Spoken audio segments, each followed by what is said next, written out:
Hello, fellow Toastmasters from District 3. My name is Carlos Lobato. I'm the current Program Quality Director for District 23 in the state of New Mexico. Let me start by thanking you all for stopping by this session in which I will be sharing with you some practical tips about creating a club vision. Let me start by asking you a question. Do you even have a club vision? Only you know the answer. But let me tell you what I have noted and find out throughout District 23. I go to a lot of clubs and interact with a lot of fellow Toastmasters. And oftentimes I ask them, do you all have a club vision? And they quickly ask me, what do you mean, Carlos? A vision? And then I say, yes, a vision. Most of the time, the answer is no. I would probably say that probably 99% of the times when I have asked someone about a club vision, they have always come to me with not knowing what I am even asking. They know that companies have a vision statement, and they know that in Toastmasters that we have a Toastmasters in an international vision and mission, and that they have even created a club mission statement, but not a vision statement. In my opinion, I think that they have not done it because they are pretty much counting on your club leaders and members to come up with a vision and to make it local. Today, I will be sharing with you some practical tips, and I will be sharing my screen. As you can see, my first slide quickly gets into the topic. What is your club vision?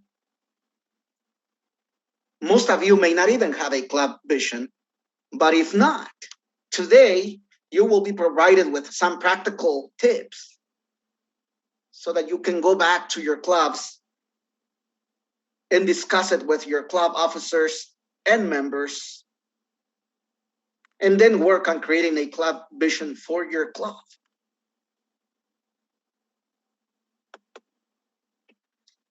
Here's the agenda of today's training session. I will be giving you some background of me. I want to make sure that you know and understand that who is Carlos, who is talking to me. And then I will be talking about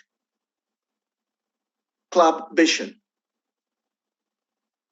asking you some questions about how you can or may want to go at creating a club vision. And then the third part of the session will focus on practical tips. Some background about your speaker today, your trainer. My name is Carlos Lobato.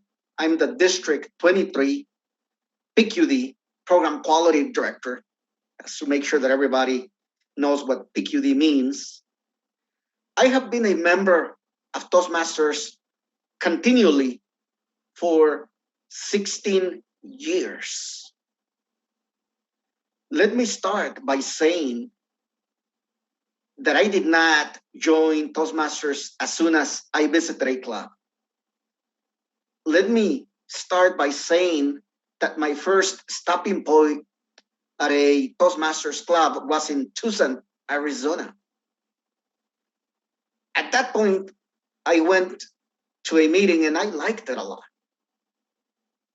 But I was in the process of moving to New Mexico. 6 months later,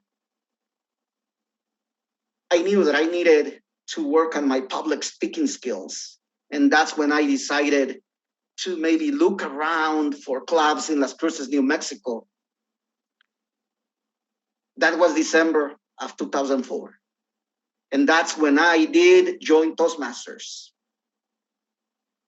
I have been a member of many clubs. And that's because now I live in Deming, New Mexico. I no longer live in Las Cruces. It's like about 60 miles from where I live, from Deming. We didn't have a Toastmasters club in Deming, and therefore we decided to work on starting a new club in Deming, New Mexico. I have served in all club officer positions multiple times, not just once. I have been the president, the vice president of education, vice president of membership, vice president of public relations, secretary, treasurer, and sergeant at arms. Multiple times I have served in those offices, and I have always learned something from each time that I have served my fellow Toastmasters. Now let's talk about the core aspect of this educational session. Your club vision. Again, going back to Toastmasters International, they have created a vision statement for the organization as a whole. They have also created a mission statement for the organization as a whole, a district mission, and club missions. But I have not yet seen a club vision in the Toastmasters International website. And therefore, quickly I did wonder, like, why? Why is it that they have not created a club vision? Over time, I have come to the conclusion that that's because they would like to live it up to the clubs. Only locally at the club level, you can come up with a club vision. Let's start with members. How many members do you want in your club? I think that we all know that we need a minimum of 20 members, but is that the actual reality of the membership in all of our clubs in our districts? At least not in District 23. We have a high percentage of clubs across the district that don't even meet that minimum requirement. I have been a member of clubs in which we have had more than 30 members. And let me tell you, the experience that you actually get from being a member of one of those clubs is kind of a unique, but sometimes can be challenging at the same time. And you may be wondering why. You have 30 members. One of the past international presidents that presented at our district told us that if more or less, that if you have 30 members in your club, that there is a high likelihood that you're going to have at minimum 60% of your members in attendance. That equates to 18 members per meeting, which is fantastic, absolutely fantastic. But then sometimes what I have noted in practicality is that when you have 18 members, and to make sure that everybody participates gets a little bit challenging, especially when you may give the task of table topics to someone that is not that experienced. Sometimes instead of asking someone that doesn't have any speaking role during the meeting, they may quickly jump into asking some table topic questions to even the speakers. or the Toastmaster, or the general evaluator. I have also been a member of clubs that have like less than 10 members. And if 60% of the members attend a meeting, that's 6 or less people in a meeting. The lowest meeting in which I have been part, I think that there was 4 of us there. And we got it done, we got it through. But let me tell you, I did not like that experience.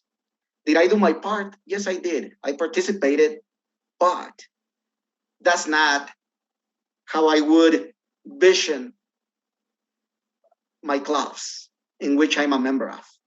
I would rather be a member in a club that has an average 20 members. I want to be realistic here as well. An average 20 members. What about the formality of your meetings? I have attended club meetings in which the meetings are run extremely formal. They follow the rules, Robert's Rules of Order. They start on time and end on time. They follow an agenda strictly. And I have also attended club meetings in which the meetings are not run that formal. There's a lot of flexibility. There's a lot of changes to the agenda. People give speeches off the cuff, not prepared. Sometimes may even skip an agenda item. Sometimes they may just go ahead and write it down there. And do I have a preference? Probably in the middle. I don't think that I would want to go to a very, very formal meeting, nor to a very informal or flexible meeting. I like the balance. But some of our members are actually looking for a lot of formality or a lot of flexibility, a lot of a friendship, a lot of just getting together to maybe have some type of a meeting, but with a lot of flexibility. But it all goes back to, what is your club vision? How do you envision your club? How many members would you want in your club? How formal or informal do you want those meetings to be? What about the type of club? I am actually a member of 2 advanced clubs in District 23. I am currently the president of a club that the name of it is DTM Think Tank. The expectation is that most of the members of the club need to be DTMs and or district leaders. I have attended some clubs that highly specialize in IT, information technology, and or may have a religious focus, or they may just be normal. How do you see your club? Do you see your club as an advanced club? Do you see your club as a specialty and or a normal club? Are you one of those clubs or would want to see your club to follow strictly the club success plan? At the Deming Club, we follow the club success plan strictly. The club officers meet at the beginning of the year and work on the club success plan.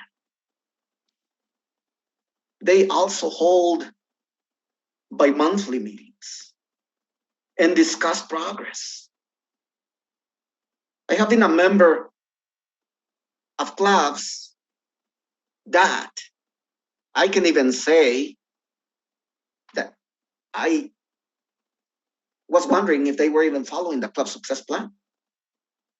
But nonetheless, I did join and I did enjoy the experience because they were having high quality meetings. But I just didn't see that they were strictly following the club success plan. But I think that they were being flexible. Overall, how do you see your club? And I would like to encourage any of you that may be watching this educational session to truly go through these questions. Take them back to your club. Have a discussion with your current club leaders and incoming club leaders.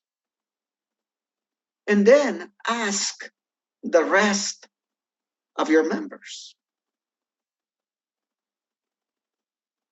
It would be nice if you can all, as a club, can come up with some consensus on some of these questions. How many members do we want in reality? Toastmasters tells us 20, that's the minimum. Or do we want more? Do we want a larger club with 40 members, 30 members? How formal do you want your meetings to be? Are you classifying your club as an advanced specialty or just a, say, normal club? Are you going to follow the club success plan strictly? Do you create a formal club success plan at the beginning of the year? Would be a question. And then ask everyone, how do you see our club?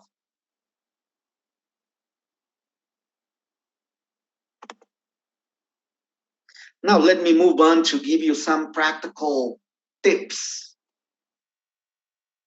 about how I have done it with my fellow Toastmasters, fellow club leaders in District 23.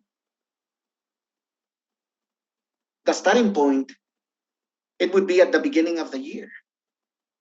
When you get elected to be the club president, the VP of education, the VP of membership, the VP of public relations, the secretary, the treasurer, and or the sergeant at arms should quickly convene a meeting and have a discussion about what's the vision for your club for that year. Have a discussion about what's the current state of our club, but where do we see our club in a year? What's the vision? What's the future of this club? Once you have that meeting and came up with a list of how you see your club, how many members, what's, how are your meetings going to look like? Are you going to follow the club success plan, etc.? Then ask the rest of your members. Maybe during one of your meetings, towards the end of the meeting, allocate 10 minutes to having a discussion, to presenting your vision, and ask for input. At the end of the day, quality meetings are a perception from all of your club members. If they perceive your meeting as high quality, they will even come and ask you for, when am I supposed to renew my membership? Instead of the VP of membership asking, or the treasurer asking for money or for renewals.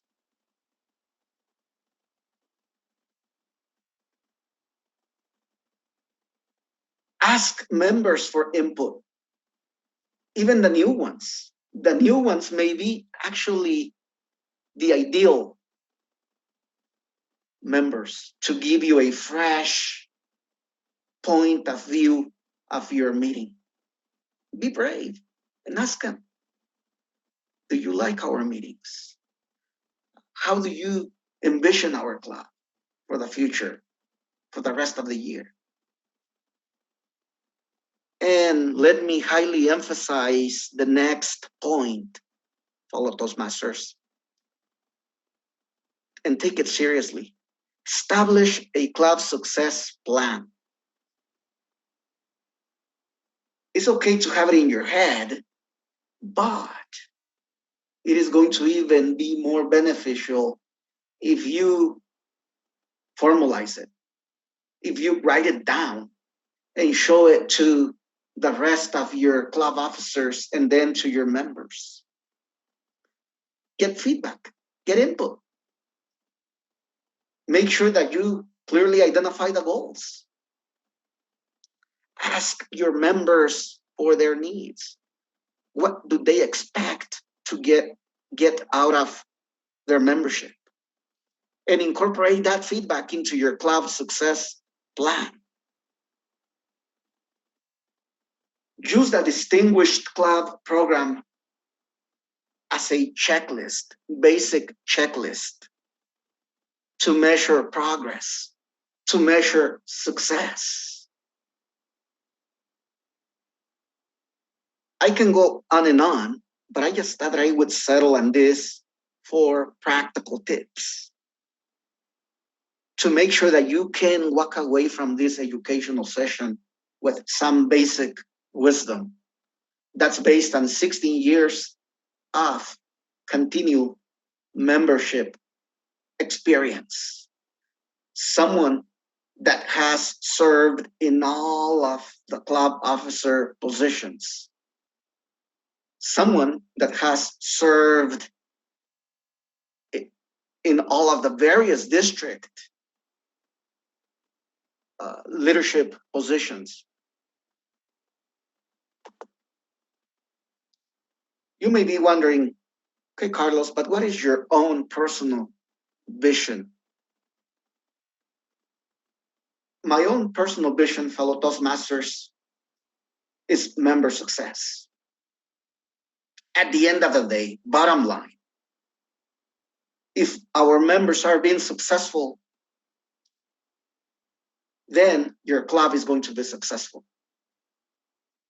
If your members are being successful later on, the area in which your club is part of is going to be successful.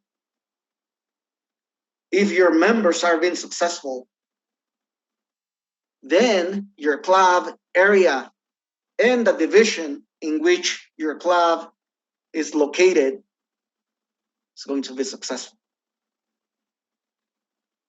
If members are successful, your club, your area, your division, and then your district is going to be successful.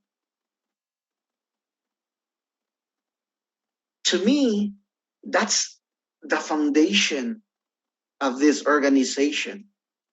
Member success. They come to us because most of the time they would like to work on their public speaking and their leadership skills. And that member success starts at your club. And you will have a better chance of making your members successful if you actually work on establishing a club vision.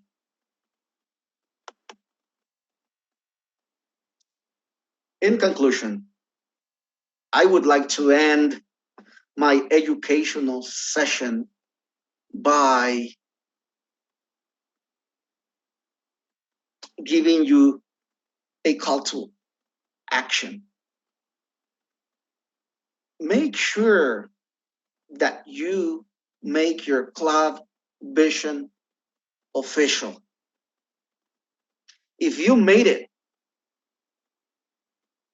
through all of this educational session, please send me an email, or you can send me a private message or a friend request.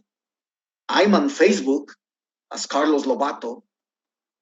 And by the way, I am actually known in Las Cruces, in the Las Cruces area, Las Cruces, New Mexico area, as the Toastmasters fanatic because of my loyalty to Toastmasters. I love the methodology of Toastmasters. I love some of the values and principles of Toastmasters, especially that of learning by doing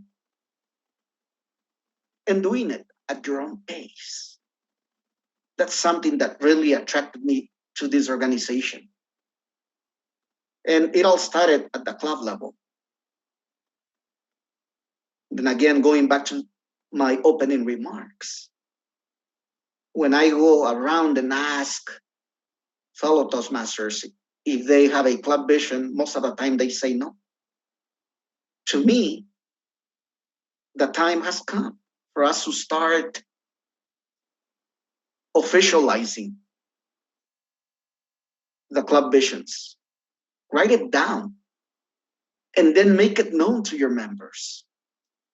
This is how we see our club in a year, in 2 years, in 3 years, in 5 years. We envision our club in having more than 20 members. We envision our club in having high quality meetings that are not, or that are either very formal, more or less formal, or to some extent a little bit informal. But our program is based on the club success plan, something that we officialize, and we have a way to measure our success. The Club Distinguished program, and our members are successful. Make sure that you actually make that a core part of your vision, that you see that members are being successful. With that, thank you so much to David Hopper, the Program Quality Director for District 3, for the invitation. And thank you to all of you that did make it all the way to this point. Bye-bye.